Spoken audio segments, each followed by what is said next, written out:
name is Carlos Sordo. I work for GOGLA as a senior project manager for productive uses of renewable energy.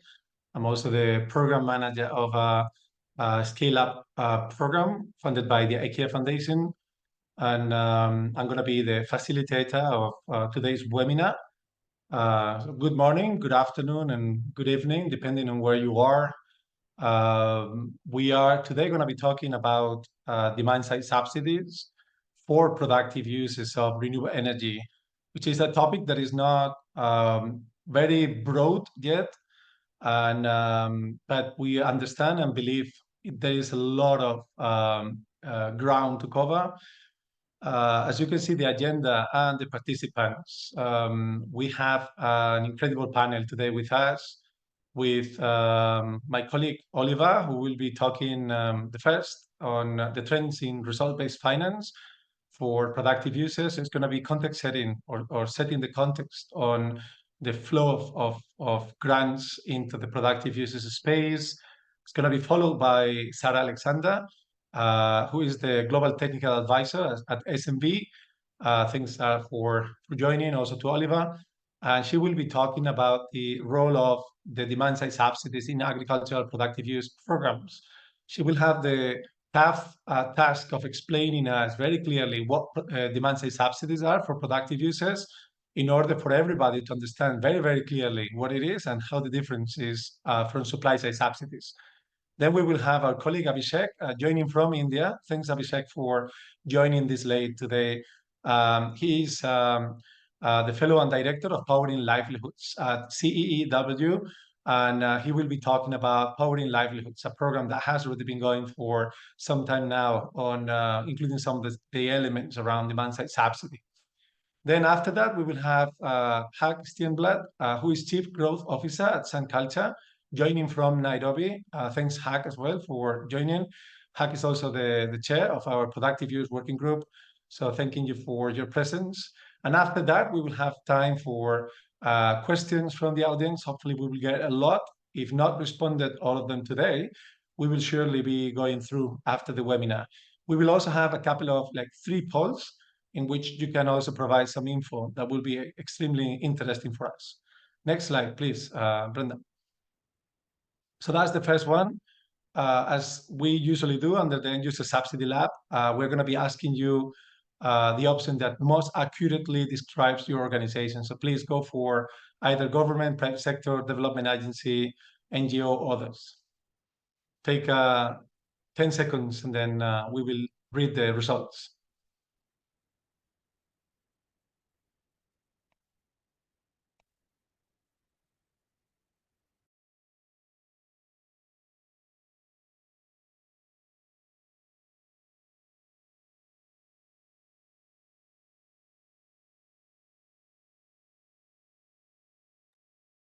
Brenda, can we read the results?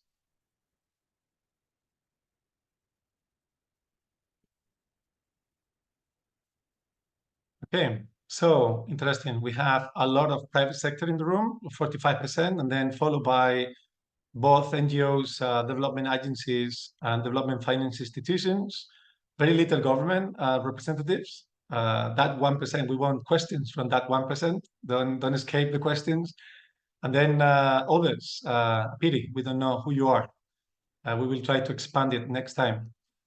Next slide, please, Brenda.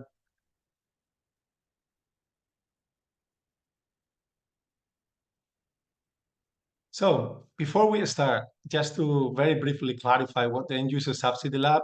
The End User Subsidy Lab is a coordinating mechanism by SMAP, NDEF, GOGLA, and CCA on specifically the end user subsidies, and is seeking to promote the uptake of carefully designed and well-informed demand-side subsidies.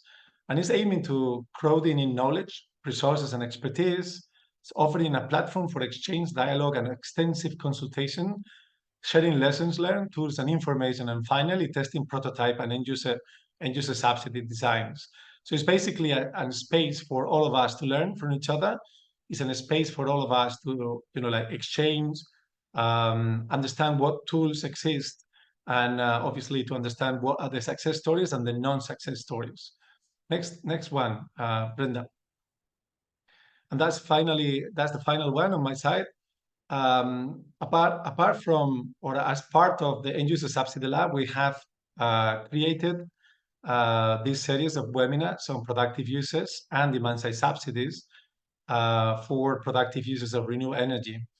And so the idea of this webinar and the next one in September, dates are to be confirmed yet, is to talk about the conceptualization of demand-side subsidy programs. So is to explain, to describe how a program such as this one can be successfully conceptualized, but also deliver. And so in the September one, we will talk about real examples of delivery, whereas today we're going to be talking about how different organizations conceptualize the idea behind the subsidies. Now, after the webinars, we will work to integrate productive uses angle into the framework and toolkit that is currently under design under the End User Subsidy Lab. And so hopefully that will be a product that everybody can get access to. Finally, each of the webinar discussions will be uploaded in the website for further dissemination. And without further delay, I will hand it over to my colleague Oliver, who will talk about the trends in results-based finance for off-grid solar and productive uses. Over to you, Oliver. Thank you. Thanks, Carlos. Yeah, as Carlos said, so I lead our market insights and data work here at GOGLA, and one of the things that we've been trying to track over the last couple of years or so is the results-based financing trends in our sector more broadly, so off-grid solar and pure, as it says here.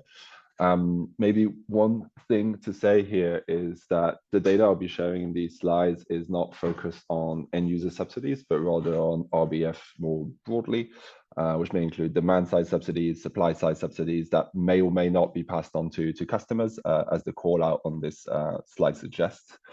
So yeah, as Carlos said, I'll do my best to give you a bit of a landscape overview and share some specific insights where I can that are related to productive use. So the data is collected directly from RBF providers, and also through partners like SE4All, who have the RBF tracker. And in this particular chart here, what we're looking at is the number of RBFs launched per year in the off-grid solar and productive use sector, based on the official starting year of each of them. As you can see, there's this real ramp up from 2021 to 2023. 2024, obviously, right now, still looking quite small, but with announcements expected from the likes of the World Bank, we expect to see that number increase as well. Maybe a note here is to say that this captures a vast variety of RBF schemes, from less than $100,000 to 300 million for the largest funding ever committed. And that funds also here varies by objective. So I mentioned demand side versus supply side, but also some of them are extremely targeted on certain groups, while others are focused on enabling companies to cover cost of expanding to certain areas. And with the focus today on demand side subsidies, obviously some of them are focusing on reducing the price for end users. If we can move on to the next slide, please. So moving from the number of schemes to the funding committed, so the dollar value. So here again, we can kind of see how that's evolved over time. We have this massive peak, obviously, in 2024. It's not completely linear, but if you take into account the fact that these funds are then dispersed over 1 to 5 years, let's say, on average, you actually see kind of a more linear observation. And a clear bump up here in 23 and 24 with these larger scaled up versions of some of the RBFs being implemented. Maybe overall, actually, this is about 800 million of funding cumulatively reported to us, so dating from 2013 to now. But actually more than 50% is 2023 and 2024. So really showing that there's this brand new scaling up of the volume of investment. Maybe a few notes on which large programs have kind of influenced this kind of wavy curve that you can see. So 2018, it's the World Bank funded Nigeria electrification program, which creates that first bump. In 2019, you can see as well, there's quite a lot of funding committed that starts that year. So that's both the World Bank's project in Madagascar, World Bank funded project in Madagascar, the OMDF fund, but also FASER and BRIO starting in Mozambique. In 2021, you have the World Bank funded program in Rwanda, the Rwanda Renewable Energy Fund. You have the Beyond the Grid Fund for Africa, Zambia. And in 2023 is when you get the biggest project so far. So you have the Uganda ESP that's managed by UECCC. And in 2024, the one that really creates this jump is obviously the announcement of the DES Nigeria RBF fund. If we can move on to the following slide. So here the idea is to show you a bit of a cumulatively where have these funds been going. So maybe one note is you see on that list of regions, we have some regions and then we have some odd ones. So Sub-Saharan Africa multiple, global multiple. There are some RBF programs for which we were not able to specifically allocate funding to regions, but you can consider that most of that will have gone to actually East and West Africa anyway. Maybe also, so you can see that more than 90% goes to those two regions. So probably closer to 95, 96% if you take into account those multiple regional projects that probably include small amounts that have gone to places like India or Bangladesh, but actually most of this has gone to East and West Africa. Maybe a quick note in terms of picturing what we're talking about here, there's that when we talk about East Africa, we use the United Nations definition of regions, which actually include countries like Mozambique, Malawi, Zambia, Zimbabwe, etc. in East Africa. So it's a east to southeast Africa, let's say. East Africa has seen like the highest number of RBS schemes by quite far, especially Uganda and Kenya, but often with smaller initiatives and smaller funding. Whilst in West Africa, basically, if you take the Nigeria Electrification Program and DES Nigeria, that's the vast majority of funding just from these two programs. Yeah, so if we could move to the following slide. Thank you. So our data, the way it was set up was really to track kind of this big picture, but we tried to use the eligibility criteria reported to us by RBF providers to try and understand, okay, which of these RBF programs specifically allow or target productive use.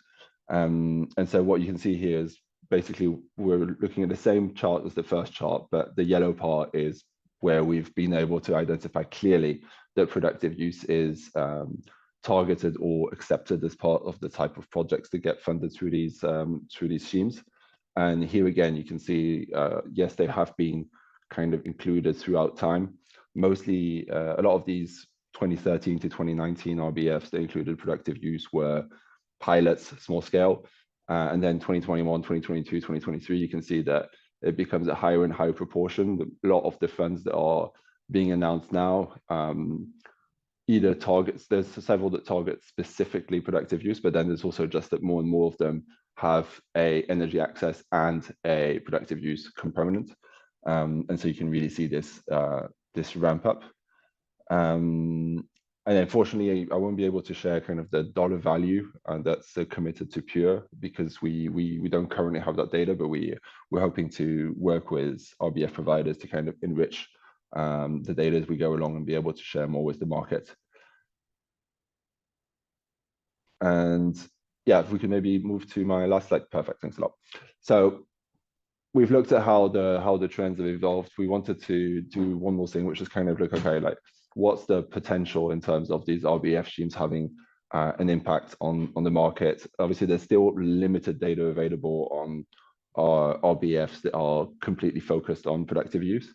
But here, so and obviously we can't attribute entirely what you're seeing on this chart here to the RBF program. There's more to it than that.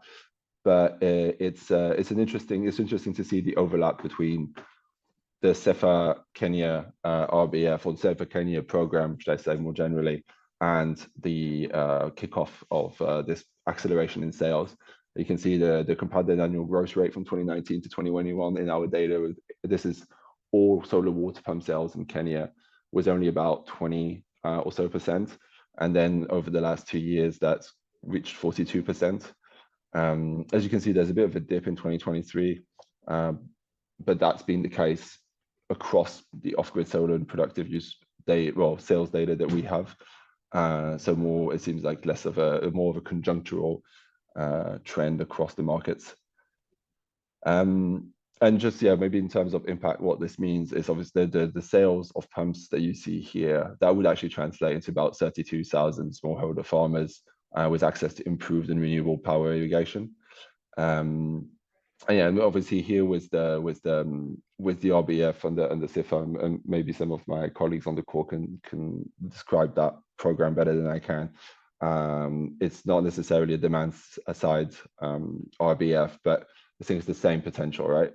And maybe to paraphrase some of our colleagues at Endeavour in one of their learning reports, the RBF itself is not a magic bullet, a silver bullet. The CIFA Kenya program, it includes RBF, but also includes capacity building grants, it includes awareness creation, it includes technical assistance, and with productive use, that becomes even more necessary than in potentially the energy access sector, because the past impact is all the more complicated. But with that, I'll hand back over to Carlos, and thanks a lot, everyone. Thanks a lot, Oliver. Very, very interesting. We can from your slides, and while we become better at integrating productive use data in our database, we can clearly see that there is now a big shift from international stakeholders and partners into the programs that provide RBF and subsidies to productive uses of energy, like shifting from the traditional technologies into more of solar pumps and fridges, etc. So there's a clear trend. And then maybe the second point is that big increase when RBFs are on the table, right? And I like very much, I mean, we haven't yet seen it, but maybe Hak can speak a bit about that when his time arrives, about CEFA as well as Sarah. But it is an interesting example that can be, that we can learn from. So now, thanks, Oliver. And I know you have to jump out, but no worries. We thank you for your presence. I will hand it to Sarah, who comes from SMV. She is connecting from, I think, India, and hopefully your internet will not drop as you're having some problems. Over to you, Sarah. Thank you. Thank you so much, Carlos, and thank you everyone for joining us today. Perhaps I thought what would be useful before jumping into this topic is to introduce who SNV is. We are a global development partner that works in about 20 countries in Africa and Asia across 3 sectors of agri-food, water, and energy. We primarily work through 2 key levers, our in-country program implementation, as well as influencing policies and practices. Our energy portfolio is mainly around biodigesters, clean cooking, and off-grid electrification. Brenda, if you can move to the next slide. So it is in that last track of off-grid electrification that we have a growing productive use of renewable energy portfolio. And what we've seen through that is this rising demand for reliable, clean-powered, mechanized livelihoods. But what we often hear is this repeated challenge in adoption of Pure, and that is end-user affordability. So what we wanted to do was put together a discussion paper that explores a menu of demand-side subsidy tools that can play a role in mitigating end-user affordability constraints in a given market maturity, with an aim to enrich program designs for adoption of Pure interventions. What we've done with the SNV discussion paper is taken a slightly broader definition of DSS, and I'll address it in another slide below as well. We have taken it more as an umbrella term to refer to a financial benefit to individuals or entities that reduces end-user affordability barriers to the use or ownership of electric agriculture equipment. And the demand side, in this case, referring to the buyer side of that seller-buyer relationship. So what I'm hoping to do in this presentation is just give you some reflections from that paper very briefly, and we will post a link to that discussion paper in the chat at the end of the presentation. So next slide, Brenda. Thanks. Undoubtedly, I think for this group, at least in my view, it's a common knowledge that I think when we talk of productivity gains, We know that these improve livelihoods. We know that this does it across farm and off-farm activities with pure interventions. But I think a more fundamental question that we asked was, what do we understand by affordability? And how do we unpack that further to see nuances in that meaning that go beyond cost reduction? So what you see in this boxes are an attempt to do that. So, it could be affordability linked to, how cash flows come in from a business or from into a household, that variability in income, the accessibility to liquidity. It could also be the accessibility to savings options and the cost of that accessibility. The end user's ability to pay upfront capital expenses and operating expenses, or even just simply the cost of switching from prior methods of suboptimal use. So all of these things, kind of constitute, what you can see as different sort of affordability constraints or elements. And what we see is with pure manufacturers or distributor companies that have received supply side support, sales volumes, even for the most popular technologies, remains in orders of magnitudes that are below projections of what is a serviceable market. So for us, and if you can just click the slide, Brenda, the question on the repeated challenge of end user affordability is not should we, but how do we subsidize? So next slide. So that brings me to the crux of what is a range of demand side subsidies that we identified, sort of a menu of tools that respond to various affordability constraints, from more direct to less direct interventions. And what I'm going to focus on, and if you just click on that on the next, you'll see that it's these three boxes right in the beginning. So price discounts, where you reduce the asset cost or the capex or its usage. Price subsidy, typically targeting end users who cannot maybe afford the product. They're either first adopters.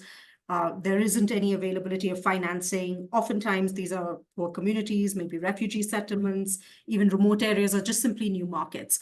And an example of this is the Togo CISO program, which I think Hack will speak to a little bit in his presentation. The second box is this reducing barriers to in-house financing, another tool that enables end users to pay in installments. And in this case, in-house meaning offered by a company.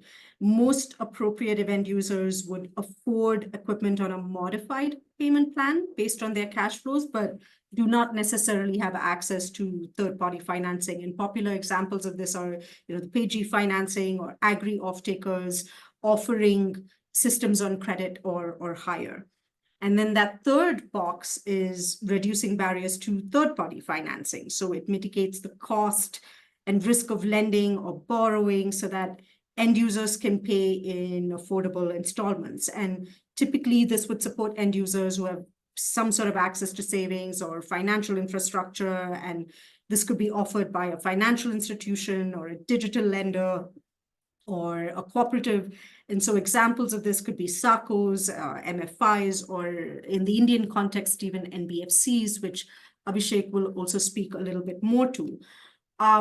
So what would be useful to mention at this point is, or clarify, is that for the end user subsidy lab, typically when it comes to demand side subsidies, this refers to that first box, where it's targeted price discounts for eligible end users. Whereas we have taken a slightly broader definition, as I mentioned earlier. So for example, even something like concessional consumer financing, or the third box, can be seen as supply side subsidies. So the terms are not homogenized, but it does give room to sort of have discussions about these evolving terms. But ultimately, it's this spectrum that at least we see when we have this discussion around demand side subsidy interventions.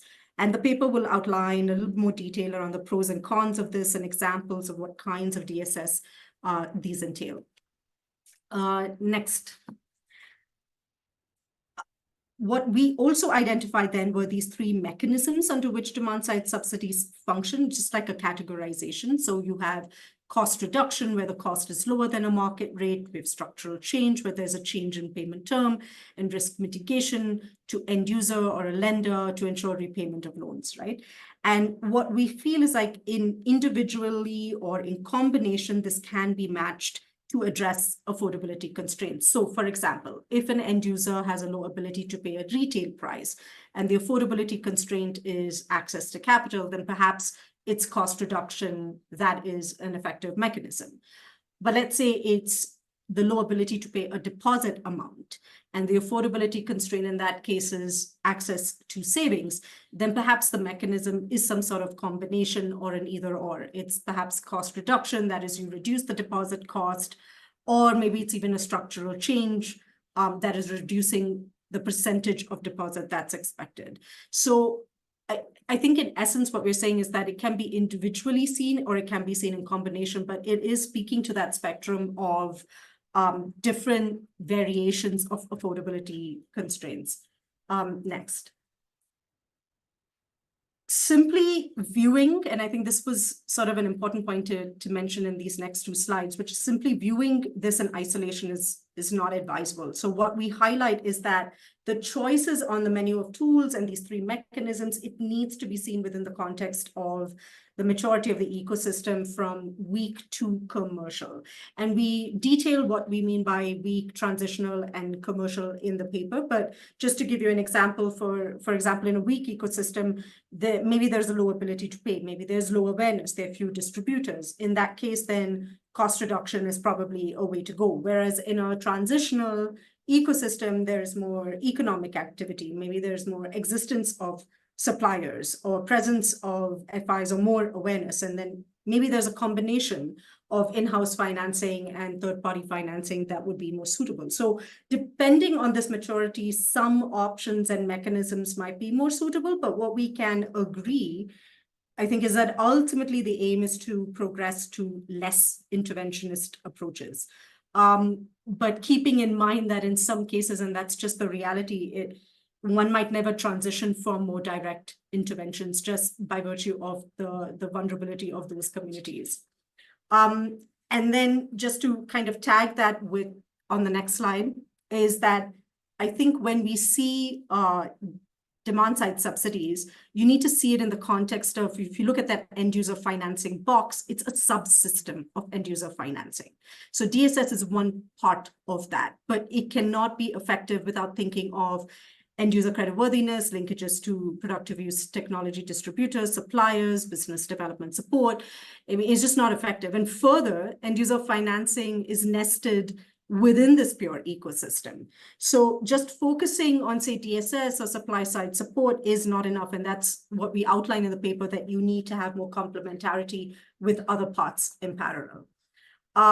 So just on the second last slide, I think when it comes to program designs, in the next slide, ultimately what we want to land on is how can program designs incorporate suitable DSS options, referencing these 4 questions around, say, one, end user context, so the demand side assessment, ecosystem assessment, what is the status of those 5 ecosystem elements, what, building on the presence of other complementary interventions, how does DSS sort of complement that?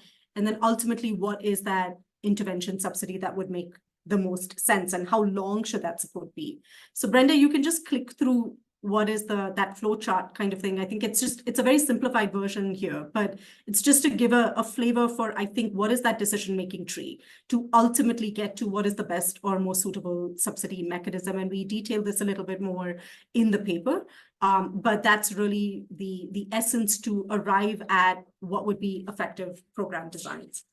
So finally, what I want to leave you with are just these 2 questions, which we used, to sort of think through this discussion paper as well, which is, when it comes to program designs, how can we better understand end user affordability based on their needs and contexts?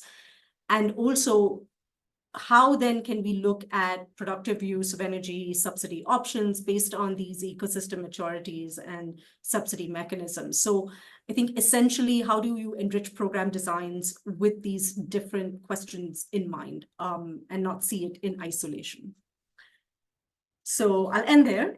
Thanks, Carlos, and thanks, everyone. And yes, I see my colleague Claire has shared the paper as well in the chat, and it'll be available on our website. Perfect, lovely. I was about to ask you that question. Yeah, I think I love the presentation, Sarah. I think it's really good. I think it opens up a lot of the thinking in the sector, with the end user affordability as the main challenge. We all know about it, right? Like we know affordability is a big trouble for productive uses in many geographies and markets. I like that transition from the simple, between brackets, direct price reduction through RPFs, upfront grants, etc., to a much more complex but less direct tools or subsidy mechanisms, right? Like with such as, like reducing the cost of the interest, provision of loans, etc. And I guess that is very much depending on the level of market maturity, also, as well as where are you going to be intervening in the country at country level, right? I think Hack also has a nice slide that he's going to showcase to us later. It's more or less pretty simple, right? Like depending on where the customers are and whether there's supply or affordability is a big trouble, or we're talking about last mile, then demand side subsidies should be on the table, where supply subsidies, where there aren't supply, then supply subsidies, sorry. And then the other way around, when affordability is a big trouble.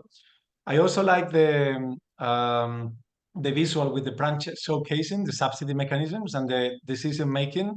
And I will ask everyone in the room to at least have a look to that branch and that visual and try to make sense whether the currently designed programs respond back to that, and whether we shall have perhaps internal discussions as to how to improve the design of subsidy programs.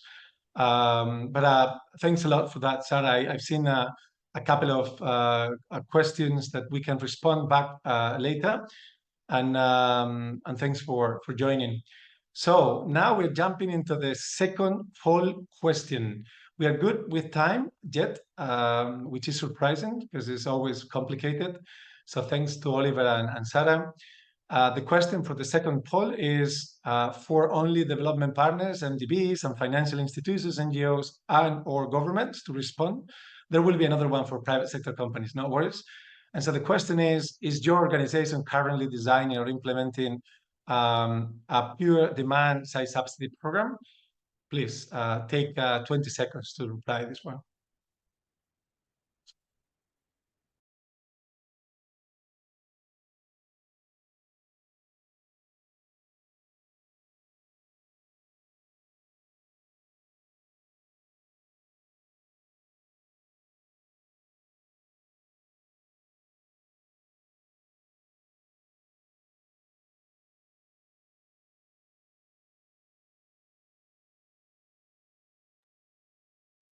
Brenda, maybe you can show the results.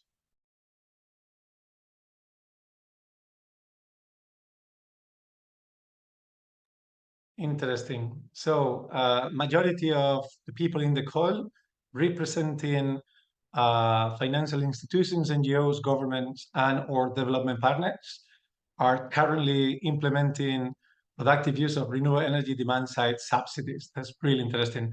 Then the second one is with 20% is either not but planning to do, and the other one is yes, designing a demand side subsidy as we speak. For those 20 and 20, just requesting as much as possible to look at what Sarah has just explained, also to be in contact with us for additional support if needed. On those that are now currently implementing productive use of renewable energy demand side subsidies, please, I would ask you, if possible, to send us some information of the programs after the webinar. And now we are going to jump to the next speaker, who is Abhishek. who is with us. I can see you on the screen, who will take us through the Powering Livelihoods program in India. Abhishek, you have around 15 minutes, so the floor is yours. Thanks for joining.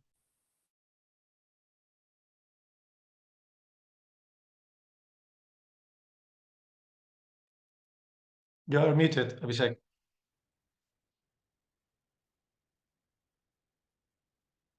I can see you speaking, but without voice.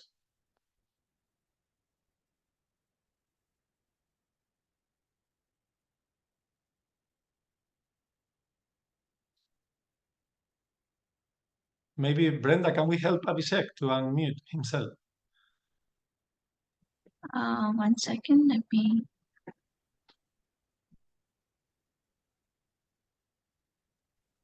Yeah, I hope now I'm audible. Somehow the Yes. floating toolbar has vanished. Not able to find it. We can hear you. No worries. Go ahead. Over to you.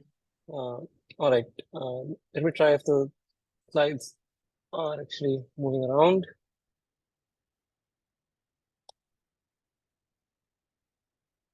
Okay.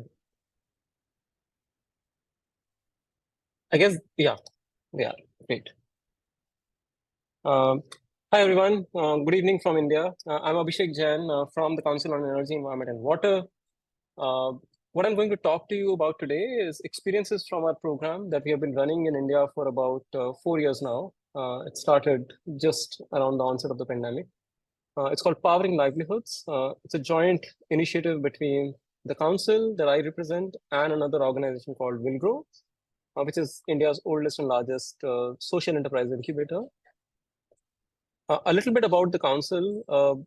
We are a public policy research institution who does a lot of action research to then try and bring the insights from the ground back into the policy making.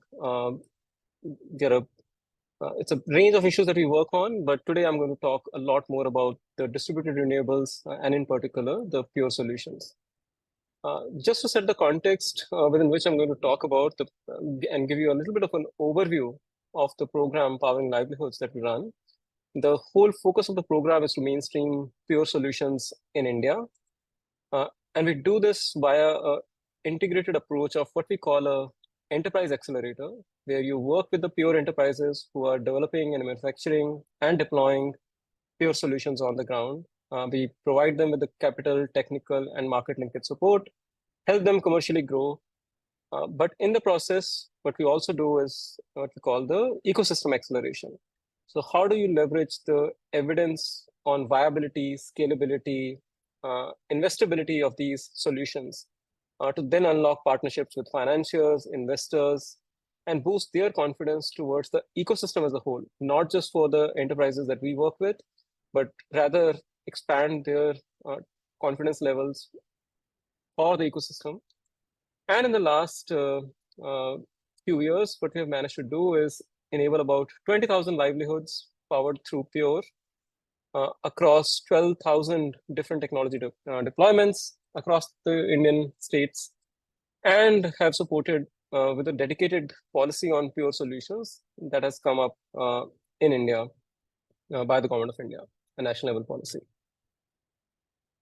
Now, Sarah has done an amazing context setting in terms of the different kinds of demand side support that we are looking at.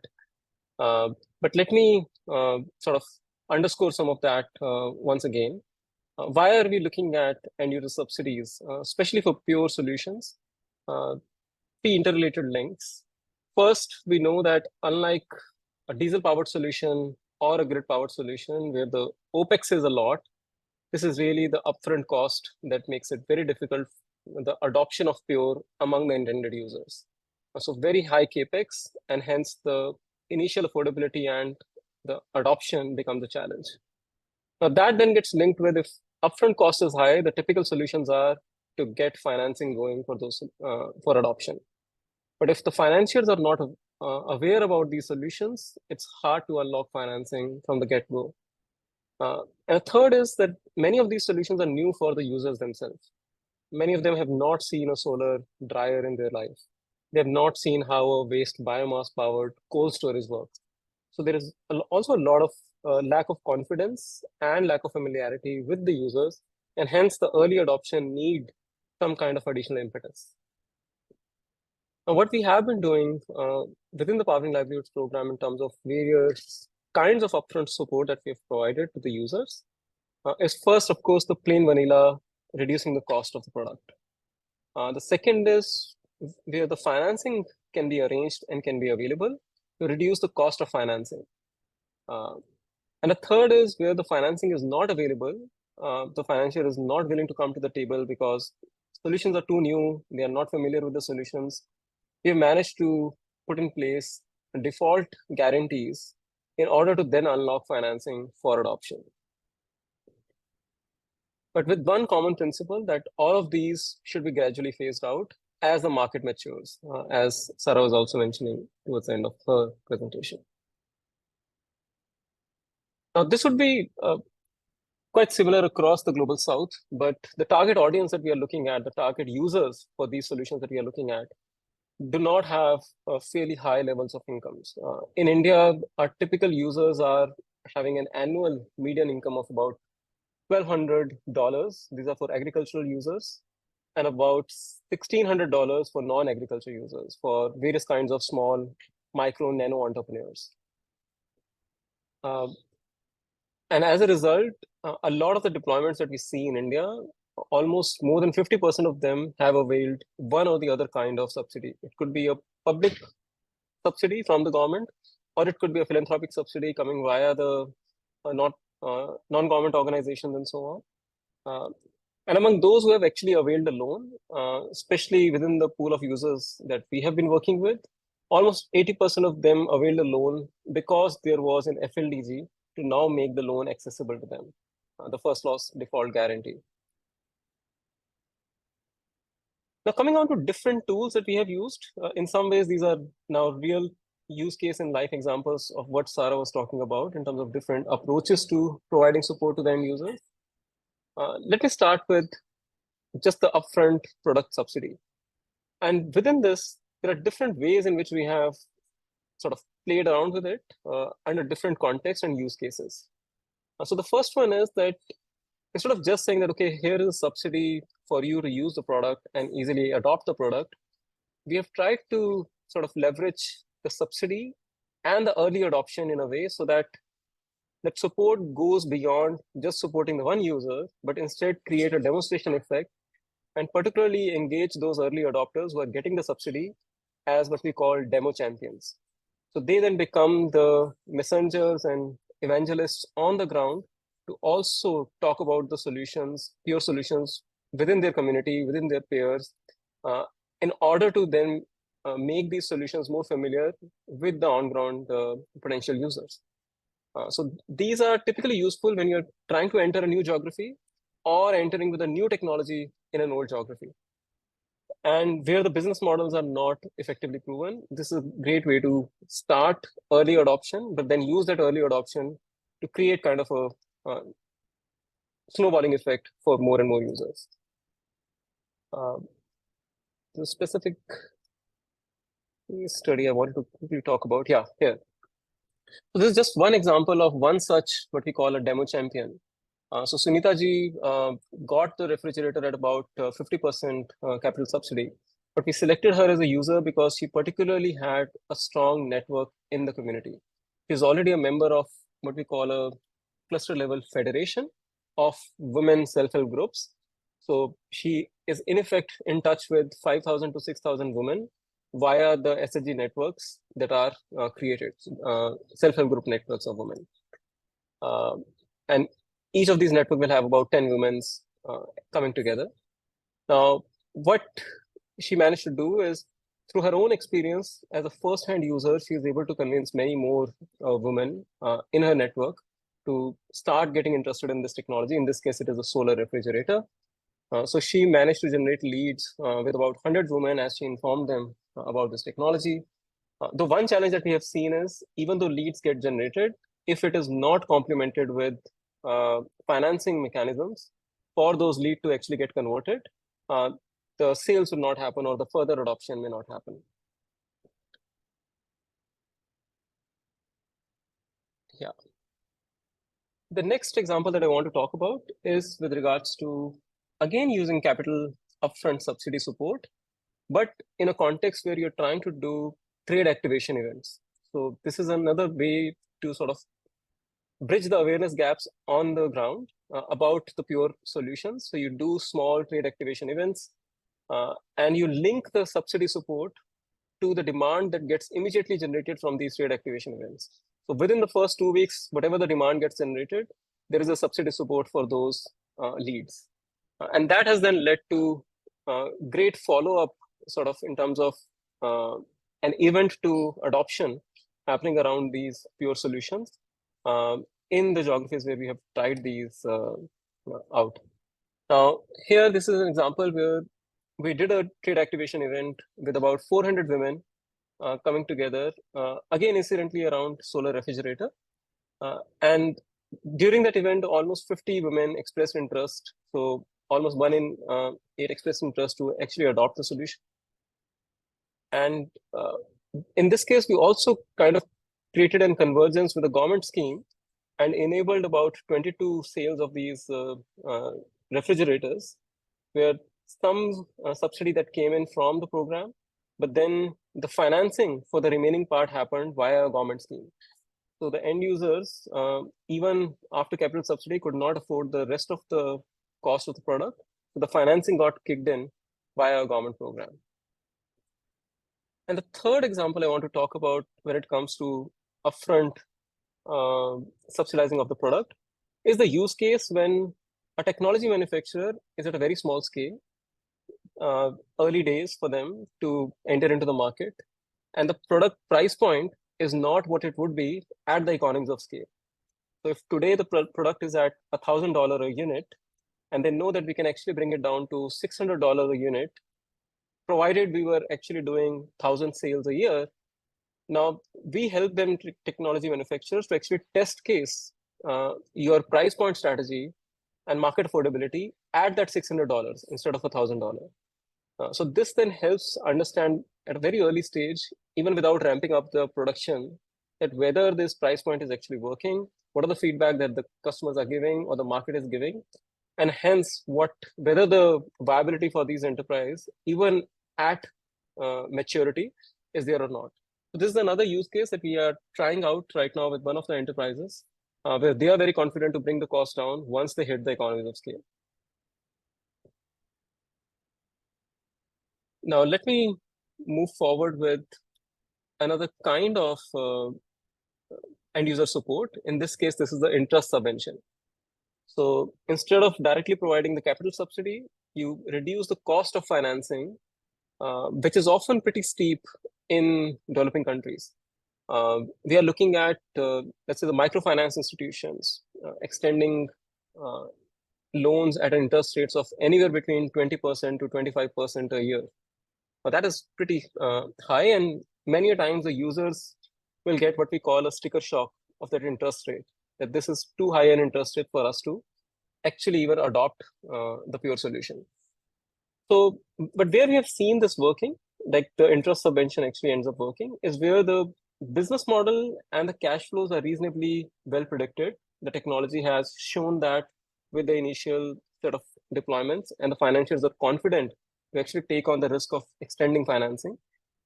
And the financiers are also confident about the end user. The end user has a credit history. It could be with the microfinance institutions, could be with a non-banking financial corporation, and so on, but they need to see some credit history here. And it is also important that the financier understands the value chain. Now, if the solution is getting deployed in a dairy value chain, they should be understanding the value chain before they come in and provide pure related financing.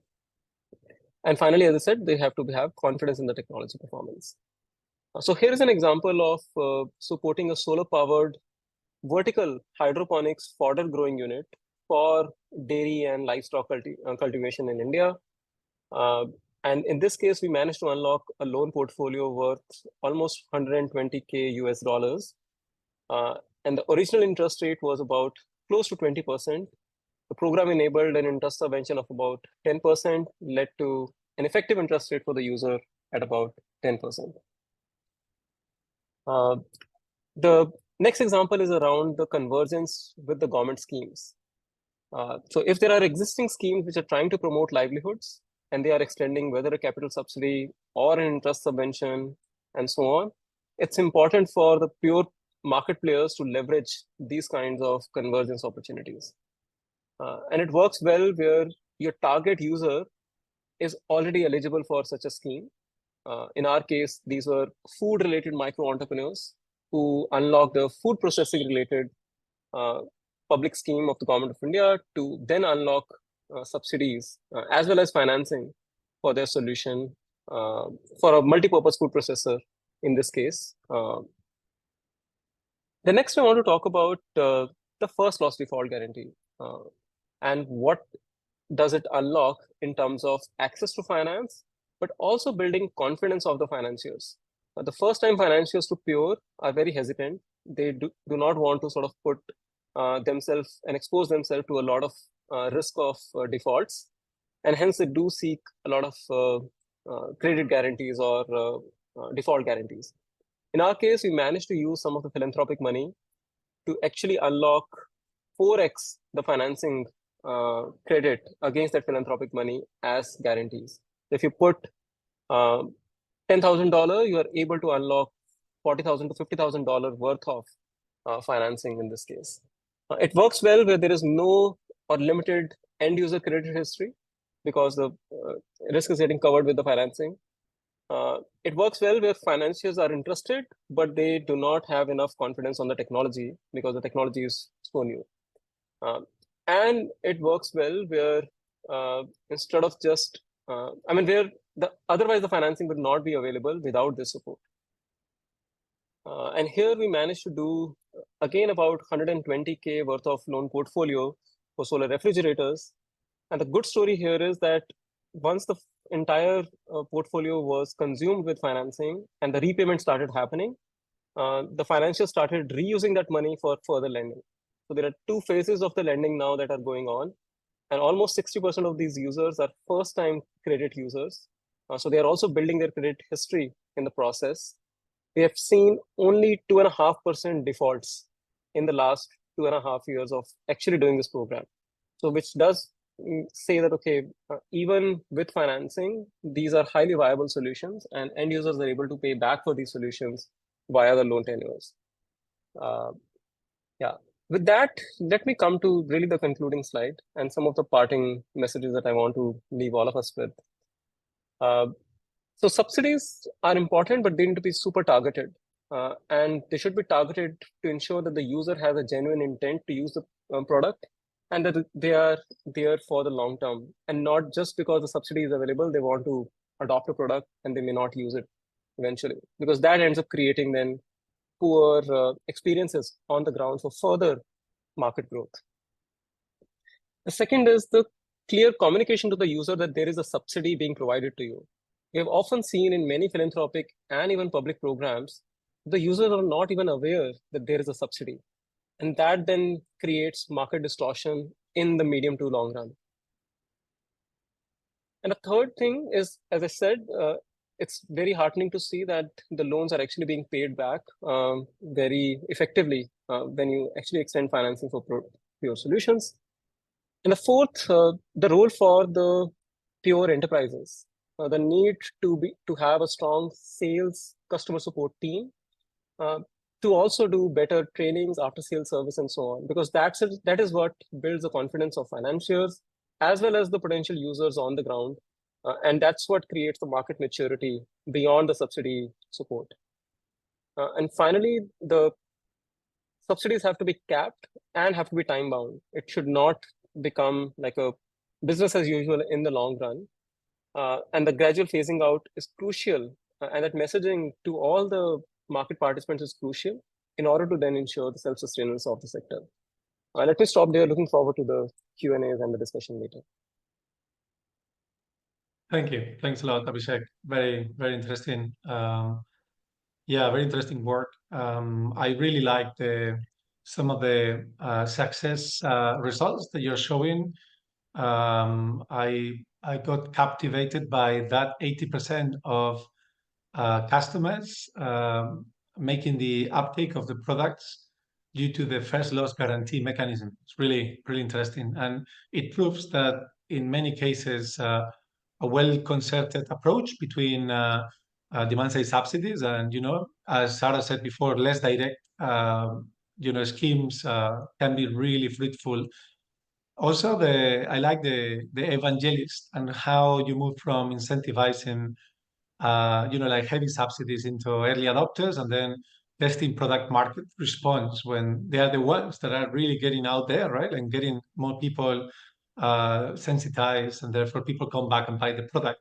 It's really interesting. Also, the conversation around longer tenures are critical, leveraging the convergences with government schemes. That's really important because above all in India, but also in Sub-Saharan Africa, there are quite massive programs at the moment being designed and that are going to be managed by government. So how can we leverage on them, right? How can we first support as much as possible on the design of those programs, but also leverage on those opportunities, the risking mechanisms, and then finally the subsidies to be targeted. And I believe obviously there are a lot to say between the Indian market and the African, Sub-Saharan African markets in terms of the level of maturities, as Sarah was highlighting before, right? For that, I will give the word to Hack, who is going to do exactly the same, but on the Sub-Saharan African part of things. Hack is, is working for a private sector company, Sun Culture, and I'm looking at the time. So Hack, you have between 10 to 15 minutes. Please keep it short and sweet. Over to you, and thanks a lot for joining us. Great. Thanks so much, Carlos, and thanks so much for this opportunity to talk today. I will really try to go through, and obviously feel free to reach out to me on after the event if you have any more questions. But yeah, my name is Hack Wamblad, Chief Growth Officer at Sun Culture. We design, sell, and finance and distribute solar-powered irrigation solutions for smallholder farmers. We have today sold more than 43,000 solar irrigation systems across 7 markets. 4 of those markets are through distributors. I will jump ahead and not focus too much on why irrigation needed is and the impact, etc. I will focus more on scale through affordability and subsidies. So obviously we've been in this market now for 12 years, and over that time we have identified 3 main barriers. Affordability, as mentioned before, is the highest barrier for customers to uptake solar productive use of equipment or solar irrigation. The other one is around awareness and trust, and that's often because this is one of the most expensive products that these farmers have purchased in their life. So the trust bit is extremely important because it's such a big investment for these smallholder farmers. And I think that's also why on the CEFA program, why that was so successful, because that focused a lot on, of course, it was supply side RBF, but it was very much focused on awareness creation and building up trust in the technology, through active field engagement. And the third one, which of course is very specific to solar irrigation, is access to water. But I think obviously affordability and awareness and trust is, of course, I'm sure, very general for productive use as a whole. Next slide, please. So of course, when we talk about subsidies, we very often think about debt and subsidies and RBF, etc. But obviously, subsidies, what this solves for is the affordability. So I really want to start with the affordability side, and obviously that starts with the product, right? Having an affordable product that has the right product market fit with the need that the farmer has today. Maybe not the need that they have in 5 years, but what they have today. So I think it all starts with the product design, and of course how to reduce the cost. That's around VAT and duty exemptions, looking at operational efficiencies as well, and also on the lifetime value of the customer. So I think there are many good examples where you can lower the cost of the initial product to then of course have a general more long-term income through that, so therefore we can lower the initial cost. I would say Coco Network is maybe a good example of that in the clean cooking space. The other step is around financing, and obviously, as mentioned before, pay-go or financing of the asset is probably the biggest step we can take across the affordability. But building on that, of course, first loss facility that can enable us to lower the interest rate for the PAYGO financing, or us financing more higher risk customers. And of course, added to that then is the affordable local currency debt, which is a big discussion topic today, especially with the volatile currencies we have here in Africa, and building to that on and off balance sheet. Carbon credits, I will dig into that a bit more later on, and of course dig into a bit on the subsidies. So I think we can take the next slide. So we done some work around this to be able to understand what affordability means in the Kenya solar irrigation market. So we have looked quite a lot on what the rural household income levels are in Kenya. There's no perfect numbers here. There hasn't been a survey for quite some time, but we've been building on what was happening, what was available back from 2014, I believe. And then we then took out the percentages of that, which around 35% of that income could potentially be spent on no food monthly purchase power. So essentially what was left after spending on essential cost. That is, of course, highly variable between a range of different variables. So I think it is a research. And that, of course, has then enabled us to identify, okay, how many of the Kenya smallholder farmers could potentially afford a product. We then tested out this with a pilot during the 2023 with support of some of the donor partners, where we reduced the monthly cost. And I think that's maybe one of the way we often talk about cash price. We often talk about cost per unit, but really looking at the monthly cost, I think it's probably a bit more importance, but it's also a more complex question. So I think it's very often also important to highlight that if we go to countries outside Kenya, which is less developed, of course, these numbers will drastically change. But it's very clear to us that the sales obviously significantly increased. So we looked at the first quarter where we did a pilot. So we compared our sales with the first quarter of 22, 23, and 24. And I think, and just to note, Climate CSD plus RM2S is Climate Smart Direct with Rainmaker 2S, which is our entry-level solar water irrigation system. And what's really interesting is like how big effect that monthly installment cost has. We could look at even with 2024 compared to 2023, and we know that we've done a lot of changes on IT systems, on processes, on training, on recruitment processes, on sales strategy. Like there are so many things that happen in that 12-month period. And even though we saw that our sales in 2023 on this specific product was actually very higher when we had a lower installment cost. And of course, when you look at monthly installment, then it's not only the cash subsidy or RBF that is important, then debt and local currency financing and first loss facilities is of more importance. Next slide, please.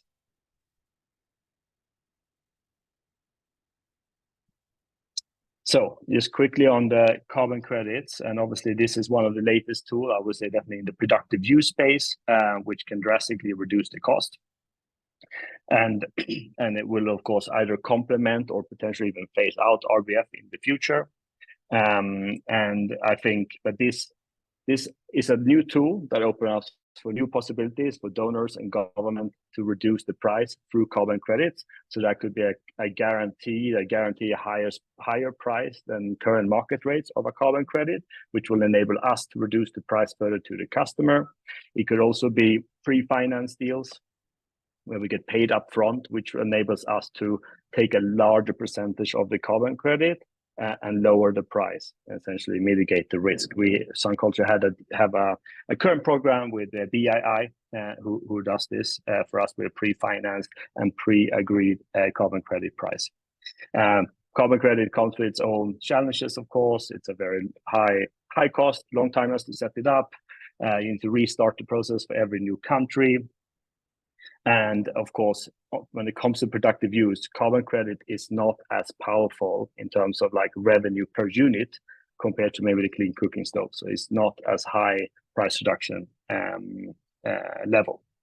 Then, of course, financing. I think I talked about this already, but when you look at monthly cost, all this, the debt, the first loss facilities, and the interest levels become of significant importance of the financing.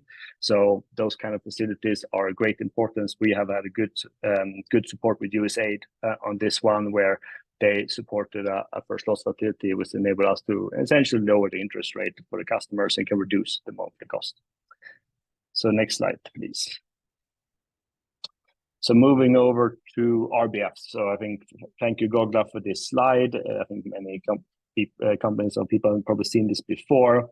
But obviously, this is trying to look at if it's supply side or demand side subsidies, RBF, that is needed depending on the market.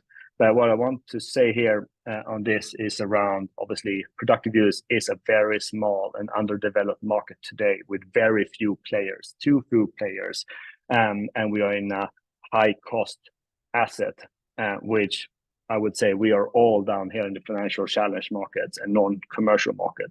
Maybe not non-commercial because the market or country itself is not commercial, but because the number of players are not at the commercial level.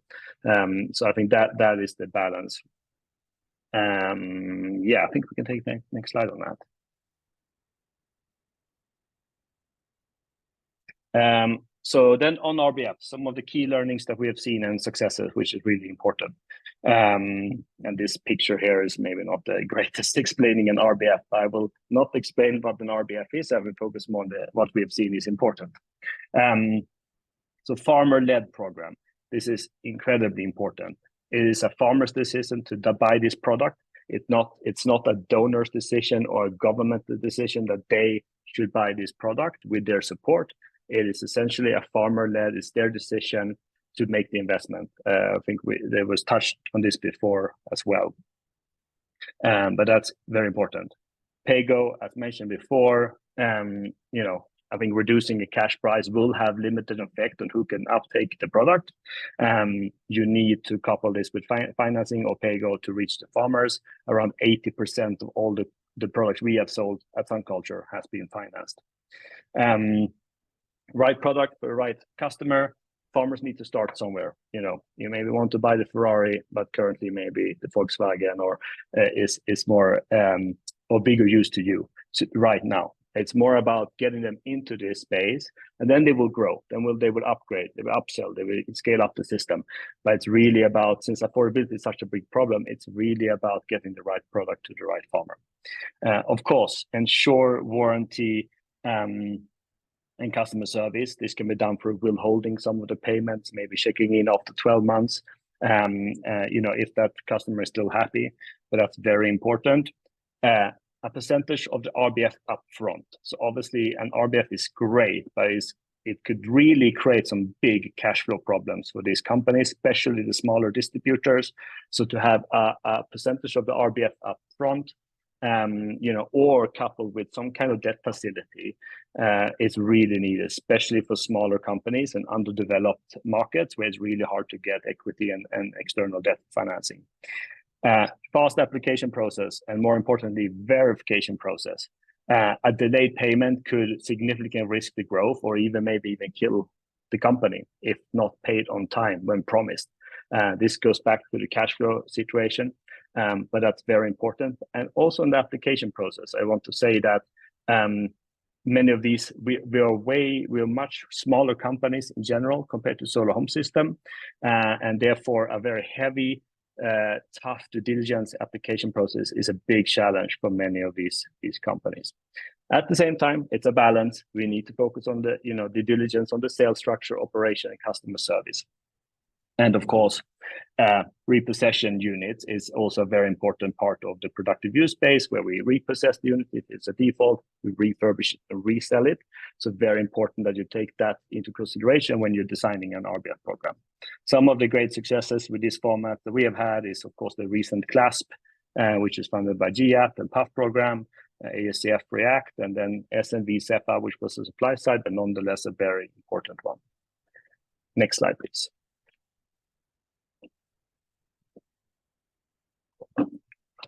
The next one, which I have named myself the PAYGO RBF. This is the CISO program in Togo that was mentioned before. It's but it's essentially a PAYGO RBF. It was been in Togo for many years. I think it was launched back in 2019, actually, and then it was also the mechanism was then borrowed to also apply for solar water pumps in the country. This is, in my opinion, probably the strongest mechanism we have seen, but it's also the most technical challenging to execute. What it does essentially is that a customer is registered, and every time, in this case, it was a 50% subsidy. Every time that customer pays their 50% of the monthly payment, that payment is then the matching amount is then automatically triggered from the government through the telco back to the distributor. So it's instant. And what that enables is that essentially a customer will only pay their payment if they're a happy customer. So you get rid of overselling, which is a big problem, especially around subsidies. You ensure that the warranty and customer service is upheld as agreed. Otherwise, the customer will not pay, of course. And the distributor still owns the PAYGO risk. So they will have to ensure that they have a sustainable portfolio. They have to ensure that they do the credit process and not just throw out these units because you have a subsidy. It's also very from the farmer-led perspective. The farmer has to contribute every single month towards this. So it becomes a very farmer-led RBF. And it's also very strong on the repossession, because obviously, even if something default and repossess, you still received subsidy for the amount that you subsidize the customer with, and you can go back and resell that unit. It is very tricky because you need a very integrated system from the government funds to the customers when they pay, and then it go to your account, as mentioned. But it's at the same time a direct and automatic verification process when done. So that is, of course, the holy grail of many of this RBF program. And then, of course, as well, it needs to be coupled with working debt capital. I mean, it even applies more pressure of this format compared to the normal RBF. So you need to have some kind of facilities in place. Next and last slide, please. So here's some final conclusions. Affordability is the biggest barrier to productive use.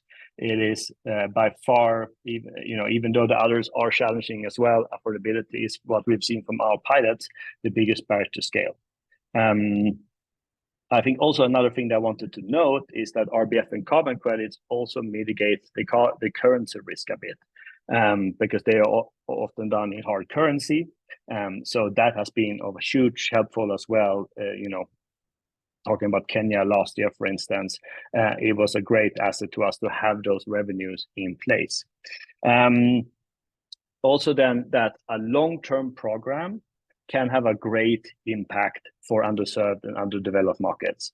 If you have a long-term multi-year program, you will attract the good players into the country, which will develop the industry. And Togo and the CISO program is a good example of that. Togo, a small market, very little solar home system. CISO was launched, and then suddenly you're starting to get the big players and the most biggest solar home system companies into the country, which normally wouldn't happen otherwise, or not at the speed. So yeah, a 5-year active multi-country program is important, so people can move and put these programs into the strategies. It takes a long time to launch a market. It takes a long time for a solar home system company to add productive use into the portfolio. So they need long time to get these things moving. Higher carbon credit price can phase out RBF and subsidies in the long run. But I guess the question is if they should. I think it's important when it comes to note that when it comes from an agriculture perspective, Africa is significantly in a subsidy disadvantage. The rest of the world are subsidizing agriculture a lot. And in Europe, it's the biggest budget line item in the whole budget. Some of the Asian countries that have much higher irrigation rates are spending 3 to 4, 5, 6% of the GDP on subsidies. So it is something that will be needed. And I would say the reason why we have so low output on agriculture output in Africa is because the rest of the world has been subsidizing this for decades. compared to the rest of the world. So I think that is important to note as well. So yeah, I will stop there, and thank you, everyone. Thanks a lot, Hak. Very insightful. I found this presentation when I first read it very, very interesting. The one that the slide that I really find very simple but very useful is the one where you talk about the 4 different market types, and where if customers can pay for the product, then we're talking about supply side subsidies, but those are in logistically challenged markets. And when we talk about customers that are unable to pay for productive uses, appliances, and either they are in in non-commercial, in remote areas or in serviceable areas, they are better suited with demand side subsidies. So it's quite visual. I'm just conscious that we have a number of questions from the audience. We still have a poll to go with, but then after that, don't leave, please. We will have at least 10 minutes of questions and answers. There's been quite a number of questions for Hak and Abhishek, so maybe you both can look at the questions and prepare yourself. Also, Sarah, please jump in whenever you think it is also needed. The poll is for companies, and I know there are a lot of companies in the room, so please don't shy away and answer this question. Is your company currently implementing a productive use of renewable energy subsidy program?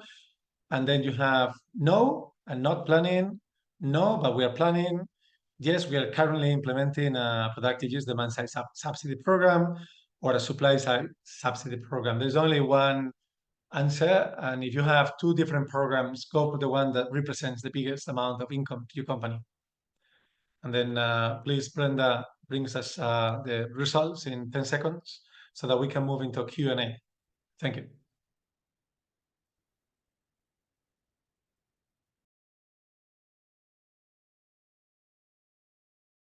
All right, so majority of the companies in the call, that is not surprising, but as you can see, there is plenty of opportunities as well.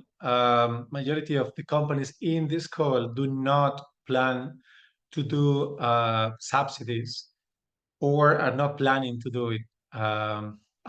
Majority are planning to do it, but a minority is not planning at all. Then on 19% and 22%, which is pretty similar, they're currently implementing productive use demand side subsidies or supply side subsidies. I think going back to the comment by Raja from GIZ, for which I agree, that I would expect less of demand and more of the supply side subsidies, right? And but I think today we hopefully many of you have seen the difference between one and the other. And if that is so, and you're still implementing demand side subsidies, it'd be nice to let us know after this webinar, and so that we can get to know who you are and what are you doing with different subsidy mechanisms and programs. Thanks a lot for the poll. Next slide, please, Brenda. Yes, so we have 10 minutes maximum for questions. I've been gathering some of the questions. There is one from, I will go in order of presentation of questions. One is from Ekanath from SMB based in Uganda to Abhishek, and he's asking about if there is a strategy we can adopt for demand side subsidy design once the subsidies end, and the commercial viability of the productive use market may be compromised. Back to you, Abhishek. 20 seconds, no more. Thanks, Carlos, and thanks, Ekanath. Happy to chat longer later, but essentially, I think what subsidy helps is create enough proof points and data points on the ground to then start looking at the viability. Without the subsidy, it's even difficult to have real data from the ground to start saying whether this solution is viable or not. And what we have seen is once you have done enough deployments, you start looking, understanding, okay, in this context, cold storage is viable, but in another value chain, it is not viable, and so on. So you start getting a lot more nuanced understanding, and that is how you then build the market beyond. I don't think once you take away the subsidies, the viability goes away, but you start becoming a lot more nuanced in terms of what matters to viability. Yeah. Thank you, Abhishek. Next couple of questions from Jacob from E4A, who is very active. He's making a couple of questions to Hack. The first one is, does your research consider other essential fees like school fees, hospital fees, agricultural inputs, etc.? Or did you assume that anything beyond food expenditure is not essential? Second question is, can you touch on tender subsidies, which were mentioned in the previous slide? I haven't come across this term before. Hack, 20 seconds per question. Yeah, so I think, it's a very rough number, right? I think in that research specifically, it was only focused on what's left after food expenditure. In another research we did with Dahlberg, they estimated also around 30% would be able to be left over to spend on a irrigation investment. So it's essentially a combination of both, but it's incredibly hard to. So we haven't really broken it down exactly what's left, and it's a very high level desktop research. On the tender subsidies is essentially the more classical way of subsidize, where often done for government in counties where they do a tender and then they will subsidize a part of that tender. So it's more the traditional way of doing subsidies, which has various forms of success. Thanks. Thank you, Hack. Okay, the next one is from Mari Luis, who is based in South Africa and working for UNIDO, for a UNIDO funded program. Question to Abhishek: when offering finance or subsidies, is the performance of quality of the productive use considered or prescribed? If so, what quality standards are you using? And is energy efficiency considered at all? 20 seconds. Yes, energy efficiency certainly gets considered. All the pure solutions that we promote and enable deployments around are energy efficient solutions. In terms of the quality standards, for many of these solutions, there are no quality standards that are yet established. And what we then look at are whether the components are of certain quality, whether the panels are of BIS standards, which are Indian standards for the panels, whether the cables are of particular ISI standards, and so on and so forth. So it is more at the component level. But I think having said that, what really matters is the history of the company in terms of its existing deployments. If they're able to manage their existing deployments well and they're doing their after-sales service well, that's what builds the confidence of the financiers a lot more to then come on board and start supporting them. Let me stop there.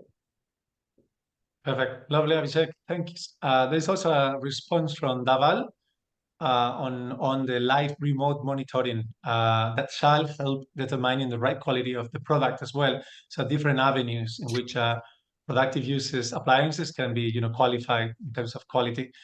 A couple of questions from Andrew Kent. First one is, how do you target at users with long-term and genuine intent to use? How do you identify entrepreneurs who are likely to be able to run their businesses profitably? Maybe Abhishek and Hack, if you want. Yeah, let me come in. So I think here, two things: the intent and ability of the user both matters. When it comes to understanding this, knowing that how much are they already thinking about the business after adopting the solution? Have they figured out where are they going to get the raw material? Have they figured out what are they going to process or store in the productive use solution? Have they figured out the market linkage where they are going to actually sell? Have they figured out the number of days in a year where they are actually going to use this solution? Because some of these pure solutions are seasonal in nature in terms of their utilization, be it a dryer, be it a cold storage, be it a solar pump, and so on. So knowing these details tell you okay, how much a user is invested. And in some cases, even if they are invested and have thought through, something may not make sense. So how do you actually look at that 4 or 5 indicators like utilization, what is the product, what is the market, and so on, to actually then say that, okay, whether this is going to be likely viable or not. And if Hack wants to add further. Yeah, no, I think that's covered. I think it's all about the commitment, also the financial commitment of the farmer, right? I think balancing that correctly would ensure that they would do this if they were not believing in essentially purchasing the technology, even though at a discounted rate. And then adding to that, of course, in our credit process, we are evaluating a lot of the farmer, what have been farming crops, etc. So that's also part of our credit scoring process. Thank you to you both. Another question from Andrew on beyond payment size. How does payment timing impact collections and default rates? Let's go to you, Hak. Yeah, this is a great one. And I think I'm sure also thinking about harvest-driven payments, which is something which is not really fully developed yet. It's we haven't dwelled too much into it. It's a very high risk doing a pure harvest-driven payment. So that's something that we will have to explore further, which will be fantastic to get support on. But I think on the tenor side, we're already financing between 2 and 3 years of our product. So I think to push the tenor even further would be too high risk. But can it be more harvest-driven from an agricultural perspective? I think would be an interesting study. Perfect. Lovely, Hak. Thanks. We also have a colleague from the agricultural side. Thanks, Bas, for your question. Working for Wageningen University in the Netherlands. He's curious to hear the view of presenters on broad productive use or subsidy schemes as per appliances. I figured it out. I imagine, Bas, you're talking about other items other than pumps or fridges. Maybe that goes to Sarah.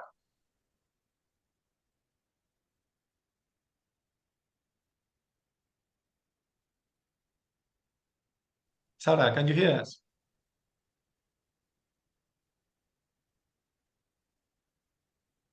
Well, while we wait for Sarah to come back, Abhishek, please, you can jump on it. Sure. I think a broad-based approach may not be most effective. Like one can have that, okay, there is 30% subsidy for pure solutions, but ultimately the actual size of the subsidy should be dependent on what that solution is and in which context it is getting deployed. A solar cold storage in India deployed in lemon's value chain doesn't need any subsidy at all. So a broad-based approach will mean that, okay, you are giving subsidy even when it is not needed. But a solar cold storage deployed in, let's say, potatoes value chain will certainly need subsidy because it is not viable there. So yeah, so depending upon the context, I think the subsidy should be drawn rather than even at the appliance level, I would say. Yeah, some of the one, George Moses is asking us not to use too many acronyms. I agree, there are too many at the moment. Thanks for that point, George. Yeah, the time is running out. Final question from Eva. How do you measure if the end users will be effective to address the affordability? End user subsidy, no? I can imagine will be effective to address the affordability gap. I don't know, Hak, over to you this one. I mean, for us as a commercial company, it's of course the sales in the end, right? Like number of farmers that we managed to reach, and I think we can always compare that with before and after a subsidy. So I think that's probably the main measures that we would do. But also looking at their income level. So we do look at income levels from 60 decibel. When they do the surveys, what kind of gap are we reaching now over the years? So that could also be another way of looking. Are we actually hitting a new segment, which was the goal, potential goal of the subsidy? Thanks, Hak. So let's. I know I apologize for the lack of enough time for the discussion. It's always very, very fruitful. Shall you have any additional questions, please come back to us. Brenda, please move to the last one.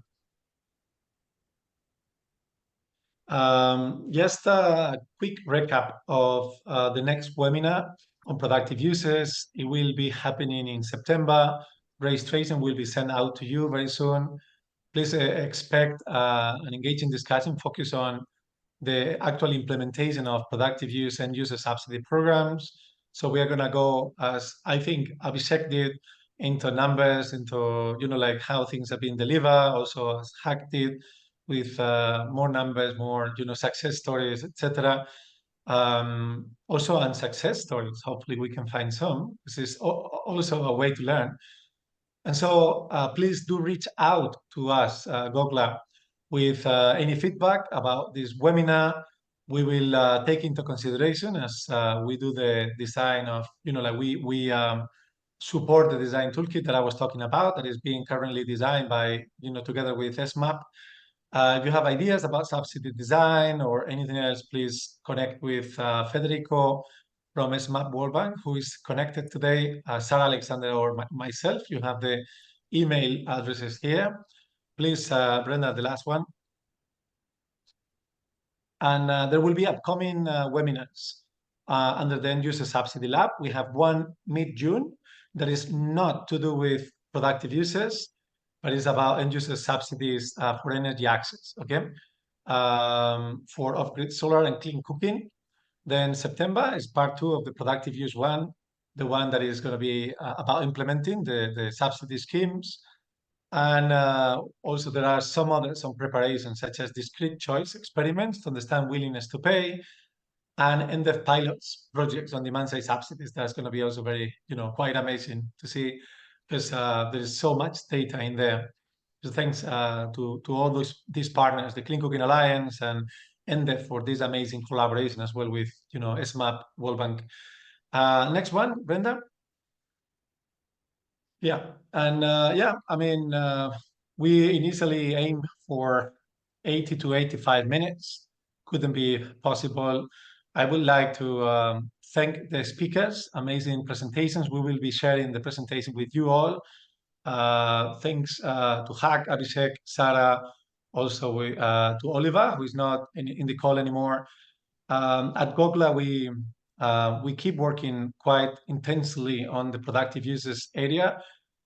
So please connect with us.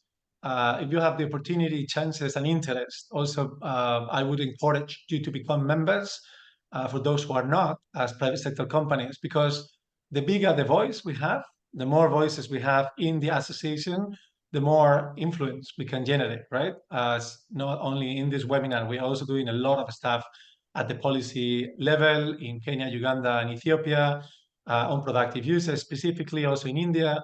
We're also doing a lot of stuff on convening, research, performance for companies, or to support companies. There are several companies that are right now benefiting from the pay-as-you-go perform metrics tool that we are generating. So a lot of stuff that you can benefit from. And nothing else, also thanking Brenda for all the logistic support, and to you for coming and participating with us all today. Thanks a lot again, and hope to see you very, very soon. Bye-bye.